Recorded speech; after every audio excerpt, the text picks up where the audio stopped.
여러분, 어떤 사람이 트위터에 글 하나만 올려도 시장이 출렁이고 그거 어떤 회사 주식을 샀다고 하면 그 회사의 운명이 바뀌는 그런 사람이 있다면 믿으시겠어요?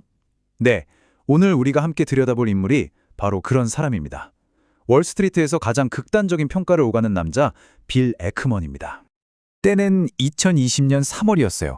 막 코로나 팬데믹이 세상을 덮치기 시작하던 그때 그가 TV에 나와서 글쎄 눈물까지 글썽이면서 이렇게 경고합니다.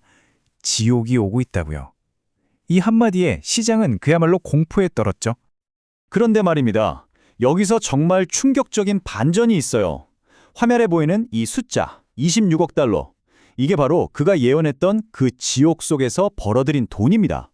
아니, 세상이 망한다고 경고해 놓고 본인은 엄청난 돈을 벌었다? 이 엄청난 모순, 도대체 어떻게 가능했던 걸까요? 자, 그럼 그가 어떻게 이렇게 대담하고 또 논란의 중심에 서는 인물이 되었는지 그의 시작부터 한번 차근차근 파고 들어가 보죠. 1960년 뉴욕의 꽤 유복한 가정에서 태어났고요. 하버드 MBA까지 마치고 젊은 나이에 고담 파트너스라는 첫 헤지펀드를 차립니다. 하지만 순탄치만은 않았어요. 2002년에 유동성 위기로 펀드를 청산하는 정말 뼈아픈 첫 실패를 경험하게 되죠.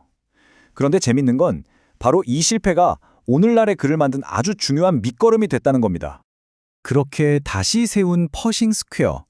이 회사의 핵심 철학은 아주 명확합니다.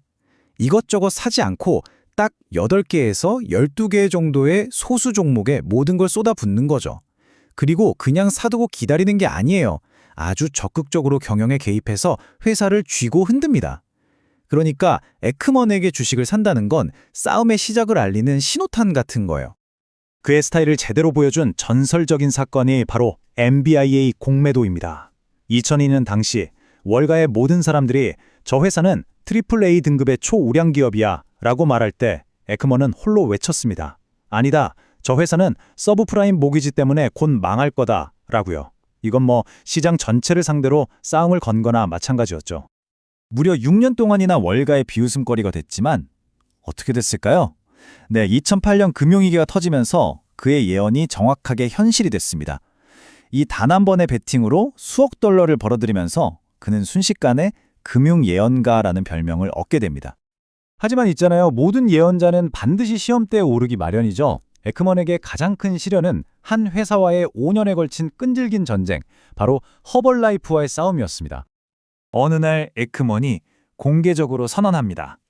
허벌라이프는 거대한 피라미드 사기다. 그러면서 회사의 가치가 결국 제로, 즉 0이 될 거라는데 무려 10억 달러, 우리 돈으로 1조 원이 넘는 돈을 걸어버려요. 정말 어마어마한 베팅이었죠. 그런데 이때 이 싸움에 기름을 붓는 또 다른 거물이 등판합니다. 바로 기업 사냥꾼으로 유명한 억만장자 투자자 칼 아이칸이죠.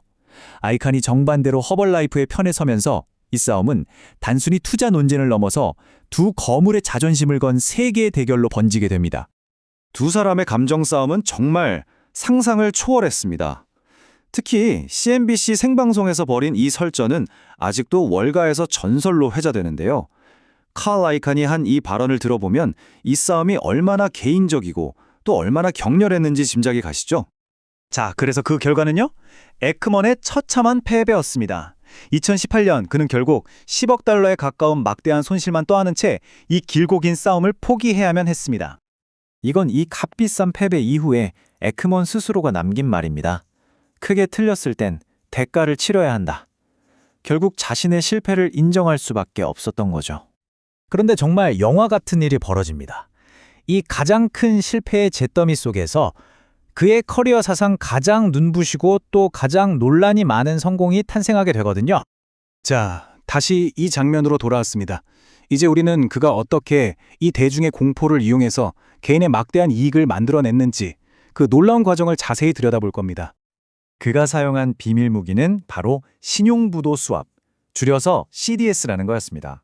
이게 좀 어려운 개념일 수 있는데 아주 쉽게 말해서 시장이 망하는 것에 돈을 거는 보험이라고 생각하시면 돼요. 평소에는 싼 보험료만 내다가 진짜 위기가 닥쳐서 기업들이 줄줄이 부도나면 어마어마한 보험금을 타게 되는 그런 구조인 거죠. 그의 전략은 기가 막혔습니다. 딱 두 단계였어요. 첫째, 2,700만 달러라는 비교적 적은 돈으로 CDS라는 강력한 보험을 들어서 만약의 사태, 즉 시장 붕괴에 대비합니다. 이게 방어죠. 그리고 실제로 팬데믹 공포로 시장이 무너지자 이 보험에서 수십억 달러가 터져 나옵니다. 그럼 이제 뭘 할까요? 바로 공격입니다. 그 어마어마한 수익금으로 폭락한 힐튼 같은 초우량 주식들을 그야말로 헐값에 쓸어담기 시작한 겁니다. 방어와 공격, 정말 완벽한 플레이였죠. 그 결과는 정말 입이 떡 벌어질 정도였습니다. 단돈 2,700만 달러, 우리 돈으로 약 300억 원 정도의 베팅이 26억 달러, 그러니까 3조 원이 넘는 돈으로 불어난 겁니다. 수익률이 무려 100배에 가까운 말 그대로 세계의 거래라고 불릴만 했죠. 이 세기의 거래 한 번으로 에크먼은 완전히 다른 레벨의 인물이 됩니다. 이제는 단순히 돈 잘 버는 투자자를 넘어서서 시장 전체를 움직이는 아주 강력한 영향력을 가진 인물이 된 거죠. 요즘 에크먼을 보면 투자자라기보단 차라리 인플루언서에 가까워요. 수백만 명의 팔로워를 거느린 그의 X, 옛날 트위터죠. 여기서 나오는 말 한마디 한마디가 이제는 기업의 재무제표보다 더 큰 영향력을 발휘하고 있습니다. 자, 그래서 빌 에크먼의 투자 방식을 딱 4가지로 요약해 볼 수 있겠습니다. 첫째, 소수의 종목에 모든 걸 거는 극단적 집중. 둘째, 미디어를 통해 회사를 압박하는 공개적 행동주의. 셋째, TV나 SNS를 적극 활용하는 미디어 플레이. 그리고 마지막으로 자신의 투자 논리를 전부 공개해버리는 투명성. 이게 바로 에크먼 스타일입니다. 그의 이 한마디가 그라는 사람을 가장 잘 설명해 주는 것 같아요. 나는 틀릴 수 있다. 하지만 한번 확신이 서면 모든 걸 건다.